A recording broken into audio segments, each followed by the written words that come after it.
देखिए क्वेश्चन है, JEE mains में इस बार आया था फरवरी में, integral of cos raise to the power 4x dx is equal to definite integral था। देखो मैंने जनरलाइज लिया है, कॉस के पावर कुछ भी हो या साइन के पावर कुछ भी हो, देखो बहुत आसान तरीके से बताऊंगा कॉम्प्लेक्स नंबर और बाइनोमियल का यूज करके, ठीक है।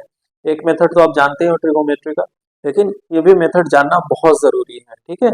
जब तक एक क्वेश्चन के कई सारे मेथड हमें पता नहीं आता तो हमें कॉन्फिडेंस उतना नहीं आता है। तो आप देखो इसको कैसे लिख सकते हैं। cos x को आप लिख सकते हो ना, e to the i x plus e to the minus of i x by 2, ये cos x इसका पावर कर दिए तो 4 हो गया, और dx ये इंटीग्रल ऐसे लिख लिया, या हमने कॉम्प्लेक्स नंबर यूज किया। अब आप देखो इसको ऐसे 2 रेज टू दी पावर 4 निकाल लो डिनोमिनेटर तो 16 आ जाएगा, और e to the i x plus e to the minus i x to the power 4 dx। अब आप देखो ये एक टर्म एक दो बाइनोमियल एक्सपेंशन कर दे भाई, स्क्वायर का पता था, क्यूब का पता था, a प्लस बी का होल स्क्वायर या a प्लस बी का होल क्यूब, ये 4 का पता नहीं था, तो इससे एक्सपैंड करते हैं तो 1/16, ये आप देखो 4c 0 e to the minus i 4x plus 4c 1 e to the i x e to the minus i 3x plus 4c2 e to the i 2x times e to the minus i 2x plus 4c3 e to the i 3x e to the minus i x plus 4c4 e to the i 4x, ठीक है। ये हमारे पास binomial expansion में आया। देखो power 4 था इसलिए total 5 term हमें मिले, ठीक है। अब इसे क्या करो आप सिंप्लीफाई कर लो। अब आप देखो 4c0 4c4 के बराबर होता है, 4c0 का वैल्यू कितना 1, ठीक है, तो ये भी 1।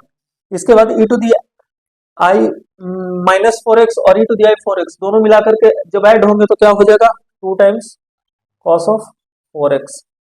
सिमिलरली 4c1 और 4c3 आपस में बराबर होते हैं, 4c1 कितना होता है 4 होता है, ठीक है।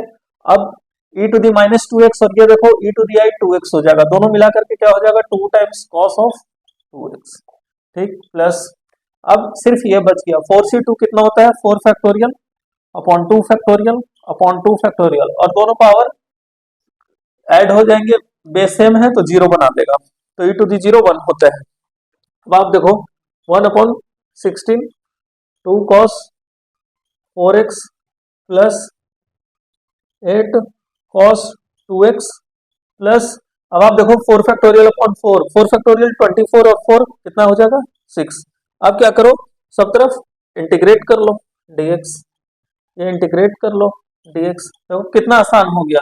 अब आपको कोई भी पावर पूछता तो आप आराम से इसको बाइनोमियल एक्सपेंशन बस लगाना था इस तरीके से, ठीक है। ये भी एक मेथड था, तो इसको अब सिंप्लीफाई कर लिया तो कितना हो गया 1/8 sin 4x upon 4 plus 1/2 sin 2x upon 2 plus 6x plus some arbitrary constant c। तो इस कदर इसको सॉल्व करना था आसानी से।